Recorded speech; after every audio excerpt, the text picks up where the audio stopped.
जैसे ही चुनाव की घोषणा हुई है वैसे ही 5 राज्यों में चुनावी बिगुल भी बज चुका है और उसी के लेकर कुछ क्षेत्रीय दल, कुछ राष्ट्रीय दल भी मैदान में हैं और उसी से जुड़ा हुआ एक बहुत पुराना दल जो राजस्थान के अंदर पहले भी चुनाव लड़ चुका है, वो फिर से सक्रिय हुआ है। आज उसी के लिए बात करेंगे। तो हमारे साथ हैं आज जननायक जनता पार्टी के महासचिव दिग्विजय जी। आपका बहुत बहुत स्वागत है सर। धन्यवाद सर, सबसे पहले तो हमें ये बताइए कि राजस्थान में आपका फोकस कैसे आया एकदम से? राजस्थान से हमारा सामाजिक, राजनीतिक, पारिवारिक हर तरह का जुड़ाव है। राजस्थान का इतिहास गवाह है कि गैर कांग्रेसवाद की स्थापना चौधरी देवीलाल जी ने की राजस्थान में, और जनता दल के काल में 200 में से 154 सीटें आई थी जब मेरे पिताजी दाता रामगढ़ से विधायक चुन के आए थे। उसके पश्चात नौर से चुनाव जीते। स्वयं चौधरी साहब जब इस देश के सर्वोपरि पद, प्रधानमंत्री के पद पर आसीन हुए, तो सीकर से लोकसभा का चुनाव जीत के आए थे रोहतक के साथ। निश्चित तौर पर हमारा जहाँ पारिवारिक जुड़ाव है, सामाजिक जुड़ाव है, मैं तो एक बात मानता हूँ कि हमारा रोटी बेटी का नाता है राजस्थान के साथ, जिसको हम निभाते आए हैं। वहाँ के लोगों में इस बात को लेकर के उमंग थी कि दुष्यंत चौटाला जो नौजवान, क्रांतिकारी, होनहार, यशस्वी, ओजस्वी नेता है, वो राजस्थान के अंदर भी अपना पार्टी फ्लोट करता है, तो दुष्यंत चौटाला की एक्सेप्टेंस बहुत अच्छी हो सकती है। हम लोगों में गए, चौधरी साहब का जहाँ जहाँ भी नाम लिया, वो भाव निकल करके आया जो मैंने इससे पहले अपने जीवन में नहीं देखा। चौधरी साहब के बारे में लोग एक बात कहते हैं कि हमारे नेता कितने भी हुए किसानों के, और उसमें सर्वोपरि नेता जिन्होंने सारे देश के किसान को एक जैसा माना, उनको तवज्जो दी, उनके काम किए और राजस्थान के लोगों से ज़्यादा लगाव रखा, वो चौधरी देवीलाल। दाता रामगढ़ सीट से पहले आपके पिता भी रहे हैं, चुनाव जीत के आए हैं जी। तो क्या इस बार आप भी उनसे प्रेरणा लेकर चुनाव लड़ेंगे उसी सीट से? नहीं, मेरा चुनाव लड़ने का भी कोई फैसला नहीं है। मैं तो पार्टी का सक्रिय कार्यकर्ता हूँ, पार्टी का कार्यकर्ता रह करके काम करना चाहता हूँ, और पार्टी जहाँ जो जिम्मेवारी देगी, अगर उसमें चुनाव लड़ने की भी ऐसी कोई बात आती है। पीछे मैंने चुनाव लड़े हैं, विकट विपरीत परिस्थितियों में चुनाव लड़े हैं, और चुनाव लड़ने से, जिम्मेवारी से मैं भागता नहीं हूँ, और आगे भी कोई जिम्मेवारी मुझे मिलेगी। दाता रामगढ़ में डॉक्टर रीटा सिंह मजबूत कैंडिडेट है, मैं चाहता हूँ कि वो चुनाव लड़े। तो एक और चीज, राजस्थान में क्या पूरे राजस्थान में जे भी चुनाव लड़ेगी या कुछ सीमित सीटों पर ही? अभी हमने पार्टी वहाँ फ्लोट करी है, हमें मजबूत कैंडिडेट मिल रहे हैं। For the sake of it कि हमने 200 सीटों पर चुनाव लड़ना है, ऐसा काम हम नहीं करेंगे। जहाँ हमारे पास मजबूत प्रत्याशी होंगे, कांग्रेस का विकल्प बनते होंगे, कांग्रेस का विकल्प बन करके इस सरकार को गिराने में सक्षम होंगे, कामयाब होंगे, वहीं पर हम मजबूत प्रत्याशी उतारेंगे। विपक्ष के जहाँ प्रत्याशी मजबूत होंगे, हम वहाँ कांग्रेस को फायदा देने के लिए नहीं जाएंगे। हमारा टारगेट साफ स्पष्ट है कि हम कांग्रेस को मजबूत, कांग्रेस की जो मजबूती है, जो आज सरकार है, उसको कमज़ोर करें, कांग्रेस को वहाँ से हटाएं और ऑल्टरनेटिव खड़ा करें। वर्तमान में हरियाणा के अंदर आपका गठबंधन है बीजेपी से, तो क्या राजस्थान में भी गठबंधन के साथ चुनाव लड़ेंगे? कई दौर की बैठकें हुई हैं और उन बैठकों का कुछ निष्कर्ष भी सामने आया है। दुष्यंत जी के विदेश से लौटने के बाद कुछ बैठक फिर हुई है, चर्चा चल रही है।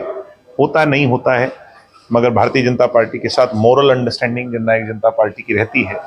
एनडीए का हम हिस्सा है, मगर वो हरियाणा में है। राजस्थान में किस प्रारूप में होगा नहीं होगा, ये इसके लिए कुछ समय और हमें इंतजार करना है। वर्तमान में आप राजस्थान में घूमे हैं, वर्तमान सरकार की क्या क्या खामियां आपको दिखी वहाँ पे? बहुत बुरा हाल है, बेरोजगारी की बहुत बड़ी खाई है। पेपर लीक जैसे घोटालों से सामने आकर जो युवाओं के अंदर एक अलग तरह का असमंजस है, आक्रोश है, ऐसे ही महिलाओं के साथ दिन प्रतिदिन बलात्कार हो रहे हैं। माइनॉरिटी ठगा हुआ महसूस कर रही है। कर्मचारी हो, व्यापारी हो, दुकानदार हो, 36 बिरादरी, हर वर्ग किसी ना किसी तरह ठगा हुआ महसूस कर रहा है। गहलोत साहब को चलता करना चाहते हैं और वैकल्पिक तौर पर किसान कमेरे की सरकार बनाना चाहते हैं। हम वही नारा फिर से दे रहे हैं चौधरी देवीलाल जी के समय जो दिया गया था। उस समय चक्र का निशान कहते थे, चक्र का निशान होगा मुख्यमंत्री किसान होगा।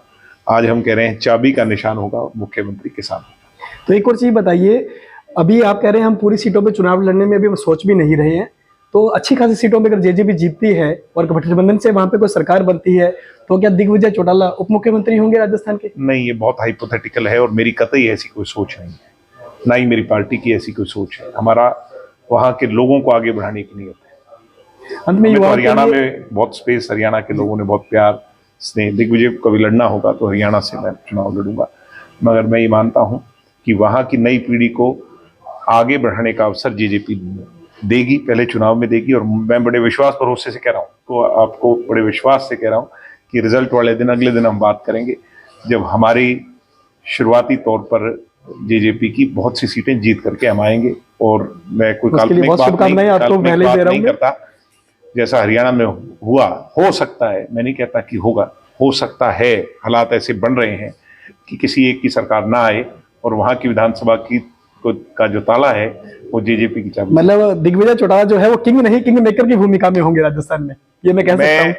मैं ना तो किंग मेकर बनाने की हैसियत रखता हूँ, वो जनता ने तय करना है। मेरी पार्टी अपने एजेंडा को लेके जाएगी और अपने एजेंडा के बल पर वहां पर विधायक जिता करके लाएगी, वो उनका काम। एक और सवाल है थोड़ा सा कि राजस्थान के अंदर वर्तमान में जो बीजेपी है वो कहीं ना कहीं जो मौजूदा सांसद है उनको चुनाव लड़ा रही है, उस विषय में क्या कहेंगे? वो उनकी अपनी पार्टी का फैसला है।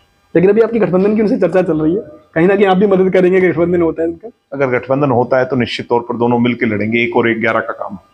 ठीक है, अंत में युवाओं के लिए विश्लेषण दीजिए। दुष्यंत चौटाला का प्रभाव 50 से ज्यादा सीटों पर राजस्थान में है, बिल्कुल और भारतीय जनता पार्टी उसको यूज करती है या नहीं करती, ये तो उनको तय करना है। जी। अंत में युवाओं के लिए एक तो नशे के लिए और एक राजनीति में जो उनको बढ़ावा लिए मिले उनके नशा संदेश। सबसे बड़ा चैलेंज है। नशे को काउंटर करने के लिए सामाजिक, राजनीतिक और एडमिनिस्ट्रेटिव तौर पर भी, प्रशासनिक तौर पर भी बहुत सारे प्रयास हो रहे हैं, मगर सबसे बड़ी चीज है जागरूकता, और वो जागरूकता घर से आएगी, माँ बाप से आएगी।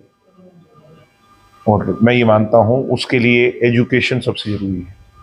तो एजुकेशन में बच्चों को आगे बढ़ाएं, पढ़े लिखेंगे तो फिर वो निश्चित तौर पर अपने रोजगार की ओर फोकस करेंगे, काम ढूंढेंगे तो इन चीज़ों से वो कोसों मील दूर रहेंगे।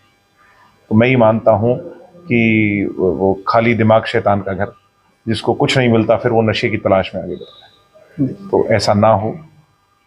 पेरेंट्स की प्राइम मोस्ट अटमोस्ट जिम्मेवारी है, पेरेंट्स को निभानी चाहिए, बच्चों को भी निभानी चाहिए, और नशों से दूर रहना चाहिए। नशे बर्बादी का सफ़र तय करते हैं, उसके मंजर तक ले जाते हैं। और मैं तो हर रोज़ सुबह उठ करके इंडोर्स करता हूँ कि हमें अपने स्वास्थ्य की तरफ ध्यान देना चाहिए, जिम जाना चाहिए, 1 घंटा वर्कआउट करना चाहिए।